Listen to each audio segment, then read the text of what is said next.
बंधुओं, उन्होंने विचार किया कि मैंने तो शीशा लगाया ही नहीं। अब जो है शीशा लगा कर देखा मंत्री के ऊपर, तो मंत्री भालू नजर आया। क्या नजर आया? अब चौंका, कहे मुझे लेना नहीं है खजाने में से। सोच लो गुरु का भक्त कैसा होता है, ये गौर करके देखना। गुरु भक्ति बहुत ही कठिन है बंधुओं, और जो भी महान हुए सब गुरु भक्त कहलाए कि राम कृष्ण से को बड़ो और तीन गुरु सेवा की, और तीन लोक के जो धनी सो गुरु आगे आधीन। बंधु गुरु भक्त है, खजाना खुल गया है, सोना चांदी हीरे मोती सरफी। लेकिन जैसे उसने देखा कि ये भालू है, और गुरु महाराज जी ने क्या कहा था, मनुष्य से लेना, कहे मुझे भिक्षा नहीं लेना है कुछ भी।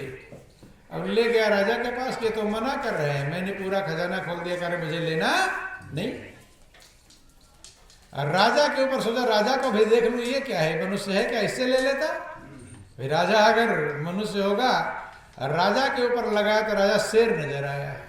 क्या नजर आया? शेर, क्योंकि सबका नोच नोच के खाता है। बोलो वृंदावन बिहारी लाल की।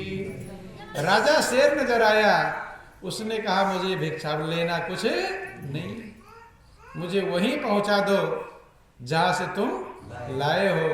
उनसे तो मैं ले सकता हूं, लेकिन तुम लोगों से ले नहीं सकता। कहे क्या बात है? अब राजा बेचारा क्या करे? ध्यान देना, देने वाला सोचता है कि मैं दे रहा हूं ये कीमती है, लेकिन लेने वाला अगर ना ले तो दोगे क्या? नहीं समझना।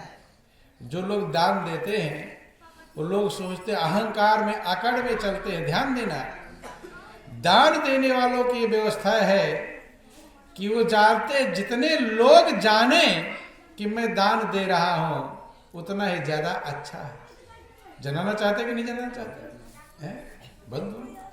लेकिन महापुरुष कहते हैं दान एक हाथ से अगर दिया तो दूसरे हाथ को पता चलना नहीं चाहिए। जनाने की व्यवस्था है, यही कारण है। कभी कभी आप धर्मशालाओं में देखे होंगे, पंखा लगाएगा तो पंखा पर नाम लिखवा देंगे, लिखवा देते हैं कि ये फला नाम राम सिंह ठाकुर, यहाँ के पूरा नाम एड्रेस, और पंखे पर लिखवा दिए, घूमते रहेंगे, उसमें नाचते रहेंगे। जब बोलो वृंदावन बिहारी लाल की जय। पत्थर लगवा देते हैं, किस लिए? कि ताकि लोग देखें। मनुष्य लोग लोगों को दिखाना चाहते हैं, लेकिन कोई बिरला भाग्यशाली होता है जो चाहता कि प्रभु जान जाए। कौन जान जाए? प्रभु। प्रभु को प्रभु जाने सब विनय जनाए। रामायण लिखा गया कि प्रभु जानहि सब विनय जनाए, और कहो कवन सिद्धि लोक रिझाए। लोगों को खुश करते हो, इसीलिए जब लोग भंडारा करते हैं, भंडारा किसके लिए था? गरीबों के लिए, जो लाचार है, जिसको खाने को नहीं है, उसके लिए भंडारे की व्यवस्था बनाई गई थी। महापुरुषों ने भंडारा बना किसके लिए?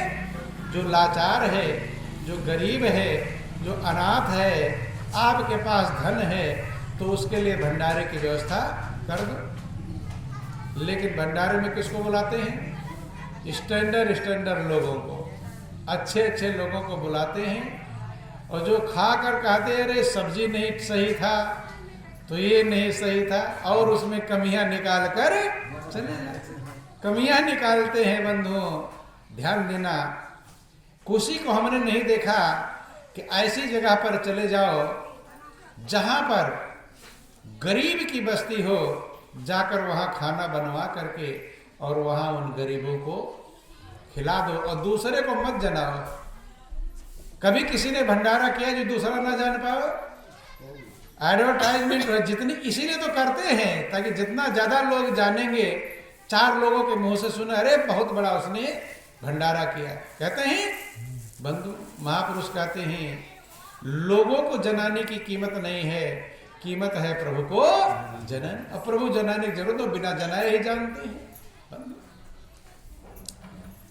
चले जाते हैं। अब राजा क्या करे, जब देने वाला दे रहा है लेकिन लेने वाला ना ले। एहसान देने वाले का नहीं है, एहसान लेने वाले का। याद रख लेना आज से। बोलो वृंदावन बिहारी लाल की। दान देने वाले का एहसान नहीं है, एहसान किसका है? दान लेने वाला। लेता है वो आपके ऊपर एहसान कर रहा है। क्या कर रहा है? एहसान। अच्छा एक बात बताइए, अगर आपके पास खूब दान है और आप दान देने लगो लेकिन कोई दान लेना, तो दानी कहलाएंगे? हैं? दानी कैसे कहलाओगे? दान दो कोई ना ले तो दानी कहलाएंगे? एहसान किसका है? देने वाले का कि लेने वाले का? लेने वाले का एहसान है, तभी तो वो उसने तुम्हें दानी बनाया है। लेकर उसने लिया तब तुम दानी बने हो, और अगर ना लेता तो दानी बन जाओगे। दानी बन नहीं सकते, तो एहसान दानी किसने बनाया? जिसने लिया है। लेकिन तुम क्या जानते हो? मैंने इसके ऊपर एहसान किया है। ये बहुत बड़ी भूल है, बंधुओं ध्यान देना। और लेने वाला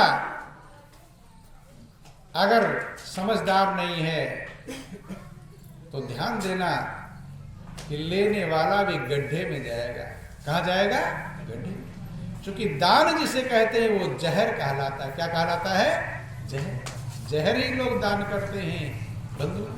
और लेने वाला अगर जहर को पचाने की क्षमता ना रखता हो तो हाँ, ऐसे ध्यान देना। जैसे आप लोग कहीं भंडारे इत्यादि में जाते हैं तो कुछ लोग बड़े खुश होते हैं कि फ्री का मिल रहा है खाने को। खुश होते कि नहीं खुश होते? बड़े मगन होते कि भाई चलो भंडारा है, वहां भंडारा रख दो तो ज्यादा लोग आ जाएंगे, और भंडारा ना रखो, ऐसे सत्संग रखो तो कम लोग आएंगे। होता है कि नहीं होता है? अभी भंडारे की व्यवस्था रख देते, पहले खबर हो जाता है भंडारा है सत्संग में, तो कम लोग आएंगे, ज्यादा आ जाएंगे। इसका मतलब भंडारा खाना लोगों को पसंद है। प्रैक्टिकल है, भंडारा खाना लोगों को पसंद है। लेकिन ध्यान देना बंधुओं, जिसका खा जहां कभी भी, आज से याद रख लेना, जहां कहीं भंडारा खाना, तो जितने का आप खा रहे हो उससे ज्यादा आपको वहां अर्पण करना चाहिए। याद रख लीजिए, उससे ज्यादा आपको अर्पण करना चाहिए, नहीं तो आप कर्जदार बन जाएंगे। क्या बन जाएंगे? कर्जदार। और कर्जदार रहना कोई पसंद करता है? आप लोगों में से कोई किसी को पसंद कर्जदार रहना? नहीं, कर्जदार रहना पसंद है। इसलिए जहां कहीं भी भंडारे की व्यवस्था हो, प्रसाद की व्यवस्था, जो भी व्यवस्था हो, खा खा कर मगन होकर चले जाते हैं। तो ये नहीं विचार करते कि मेरे ऊपर कर्ज लद रहा है, ये ब्याज का ब्याज बढ़ेगा। बंधु, मनुष्य दुखी क्यों है? दुखी इसीलिए है कि वो नियम और फार्मूले को जानता नहीं। जहाँ कहीं भी मंदिर हो, कहीं भी धर्मशाला हो, कहीं भी दान पुण्य की व्यवस्था हो, कहीं भंडारा लंगर चल रहा हो, जहाँ भी आप भोजन ग्रहण करते हैं, उससे ज्यादा आपको वहां चढ़ाना चाहिए। क्यों चढ़ाना? तब आप कर्ज से बच जाएंगे। क्योंकि भंडारे कौन करते हैं? ज्यादातर भंडारे जो नंबर 2 का 420 की कमाई वाले हैं, या गौर कर लेना, बड़े बड़े भंडारे करते हैं। कब? उधर से 420 का, नंबर 2 का, बेईमानी का, ठगारी का कमाते हैं, और फिर क्या करते हैं? बड़े बड़े भंडारे और लंगर करते हैं। तो वो पाप का अन्न है, और पाप का अन्न खाओगे तो जैसा खाए अन्न और वैसा बने मन। महापुरुष कहते हैं कि कुछ लोग सोचते हैं कि इतना बेईमानी कर लो और थोड़ा सा भंडारा दान पुण्य कर दूंगा तो मेरा धर्म हो जाएगा और नाम भी हो जाएगा कि देखो उसने बहुत बड़ा भंडारा किया था। बंधुओं ध्यान देना, महापुरुष कहते हैं कि ऐरन की चोरी करे और करे सुई को दान, और चढ़ चौबारे देखना लाग्यो कद असी विमान। कहते चोरी तो करता है आयरन की। आयरन कहते हैं जिस पर लोहा पीटते हैं ना, मोटा सा लोहा गाड़ जमीन में गाड़ते हैं, उसको आयरन कहते हैं। कि चोरी तो आयरन की करता हो और दान करता हो सुई का। जितना बेईमानी करते हैं क्या उतना दान करते हैं? थोड़ा मोड़ा। वही आ रहा है, इसीलिए जानते हैं कि मैंने लोगों को ठगा है, बेईमानी किया, थोड़ा धर्म कर दूंगा तो थोड़ा, और धर्म इसलिए नहीं करते और लोग वाहवाही करेंगे, वाह इसने बहुत बड़ा दान पुण्य, बहुत बड़ा धर्म किया। ध्यान देना। तो संत महापुरुष समझाते हैं कि आयरन की चोरी करे और करे सुई को दान। आयरन की चोरी करता है, इतना मोटा लोहा जमीन में जो गाड़ा था पिटाई पीटने के लिए लोहार गाड़ता है, उसकी तो करता है चोरी और दान करता है सुई का। तो चढ़ चौबारे देखना लादो कतथी विमान। चौबारे पर खड़ा होकर देखना, तुम्हारे लिए विमान आ रहा होगा। क्या और होगा? दानी हो ना, विमान आ रहा होगा। व्यंग बोल रहे हैं संत महापुरुष, अर्थात नर्क में जाओगे, विमान आने वाला नहीं। दान भले ना करो लेकिन चोरी मत करो। ध्यान देना, बुरे कर्म से बचो, अच्छे कर्म ना कर सको तो ठीक है, लेकिन बुरे कर्म से तो बच जाओ, वही एक बहुत बड़ी कीमत है। बंधुओं, जब राजा देखता है कि मुझसे दान नहीं ले रहा है, ऐसा आदमी कौन है? आज तक जिसको भी दान दिया था, दान से कोई मना नहीं, ये बहुत बड़ा कोई ज्ञानी है। उसने कहा कि मैं उनसे तो ले सकता हूं जो चौराहे पर बैठे हैं, जूता सिलाई का काम करते हैं, लेकिन तुम दोनों से ले नहीं सकता। अब राजा फिर बिठा कर ले गया वहीं चौराहे पर जहां वो बैठे हुए थे जूता सिलने वाले। बंधुओं, उतारा, कहते कि भाई ये तो मैंने इनके लिए पूरा खजाना खोल दिया, लेकिन ये लेते नहीं, कुछ भी नहीं लिया। कहे क्या बात है? तब उन्होंने पूछा उससे कि भाई क्या बात है? तब उन्होंने बताया कि मेरे गुरु महाराज जी ने भिक्षा मांगने के लिए भेजा था और मुझे कहा था कि मनुष्य से भिक्षा लेना। किससे भिक्षा लेना? मनुष्य से भिक्षा लेना। अब दिन भर बीत गया, बड़े बड़े बिल्डिंग वाले के पास गया, बड़े बड़े धन वालों के पास में गया, लेकिन उसमें कोई घोड़ा, कोई ऊंट, कोई गधा, कोई खच्चर जिसके ऊपर लगाता था ऐसे नजर आए। और जब तुम्हारे साथ यहाँ तो मनुष्य नजर आए थे, इन्होंने भेजा, लेकिन मैंने सोचा कि इनसे तो नहीं ले रहा हूं, तुमसे ले रहा हूं। और शीशा लगाना चाहिए। जब मंत्री के ऊपर शीशा लगा तो भालू नजर आया, और तुम्हारे ऊपर लगा राजा के ऊपर तो शेर नजर आया। और गुरु महाराज जी ने क्या कहा था कि मनुष्य से ही भिक्षा लेना। बंधु, इसलिए मैं तुम लोगों से ले सकता नहीं है, मैं गुरु की आज्ञा का उल्लंघन कर सकता नहीं। बंधु, राजा बड़े प्रायश्चित। तो जो बैठे थे चौराहे पर जूता सिलने वाले, राजा ने कहा मैं इनकी बात समझ नहीं पाया। तब उन्होंने कहा कि ऐसा करो राजा साहब, अपने मंत्री से, मंत्री भी साथ में आया था देखने के लिए क्या बात है क्या नहीं, कि मंत्री को भेज करके इसकी बात मैं तुम्हें समझाता हूं। मंत्री को भेज करके अपने महल से खाना मंगवा लीजिए। क्या मंगवा लीजिए? खाना।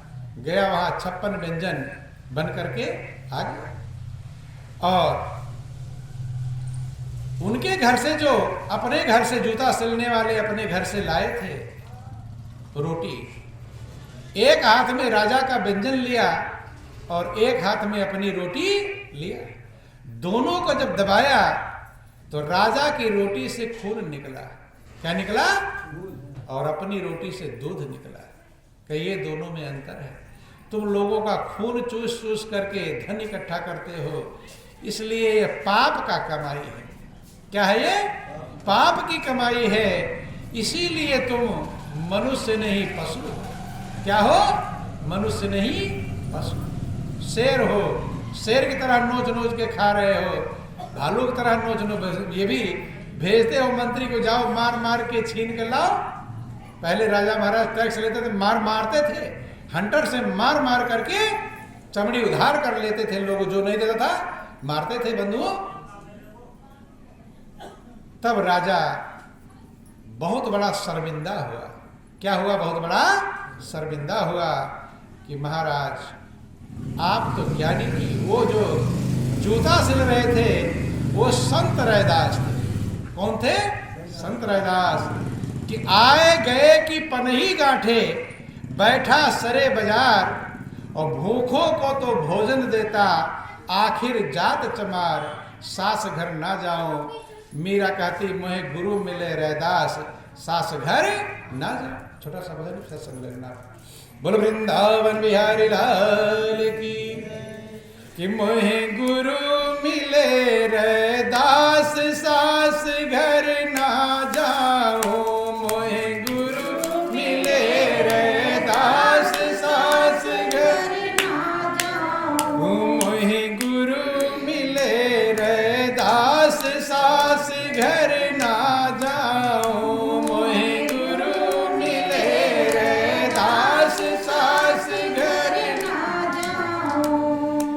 काख में तेरा पी काढ़ी, चीरो अपनो गात। काख में तेरा पी काढ़ी, चीरो अपनो गात। चार युगों का एक जनेऊ, चार युगों का एक जनेऊ। आठ गांठ नौ तार, सास घर ना जाओ, ना जाओ।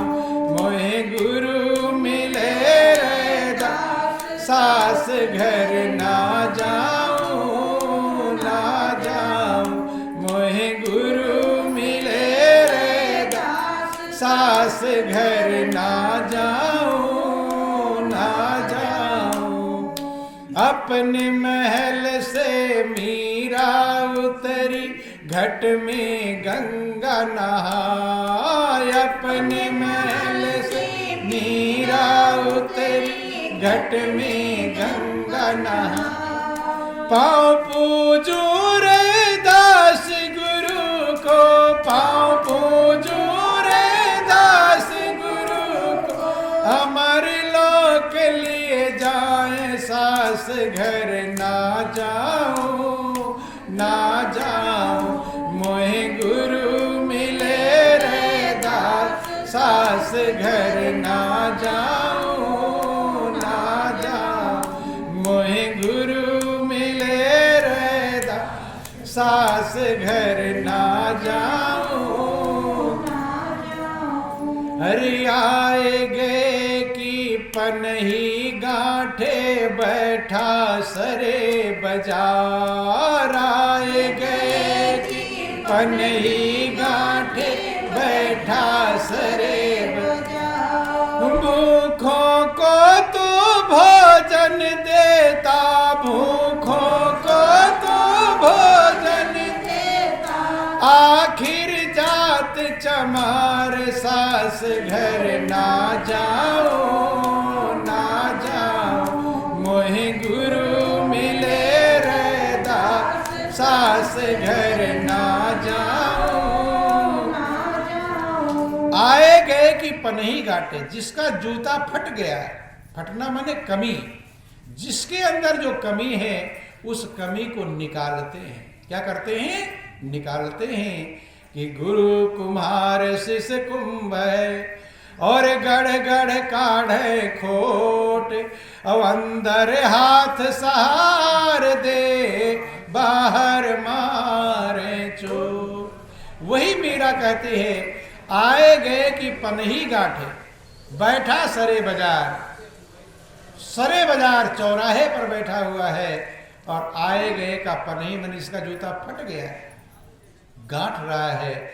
जो कमियां हो गई लोगों के अंदर, उसको निकाल रहे हैं। और बंधुओं, भूखों को तो भोजन देता, आखिर जात जो भूखे हैं, जिसकी आत्मा जन्म जन्मांतर से भूखी है, इतना सब कुछ खा लिया, सब कुछ पहन लिया, बिल्डिंग कार कोठी प्राप्त कर लिया, लेकिन अंदर की जो आत्मा की भूख है वो मिटी, और संतुष्टि मिली। आत्मा की जो भूखी है उसका भोजन देते हैं कौन? संत रविदास। मैं गुरु मिले रैदास, सास घर ना जाऊं। बंधुओं, महापुरुष समझाते हैं कि जन्म जन्मांतर से जिस चीज की आत्मा भूखी है उसको आपने सब कुछ दे, धन दौलत परिवार पुत्र कार कोठी बिल्डिंग इमारत दे दिया, लेकिन आत्मा अभी संतुष्ट नहीं हुई। वो बिना सदगुरु के वो भोजन कभी मिलता नहीं है। इसलिए जीवन अनमोल है, विचार करें और मनन करें। प्रभु ने मौका दिया है संभालने का, इस जीवन का दुरुपयोग करेंगे फिर ये जिंदगी कभी मिलने वाली। बोलो वृंदावन बिहारी लाल।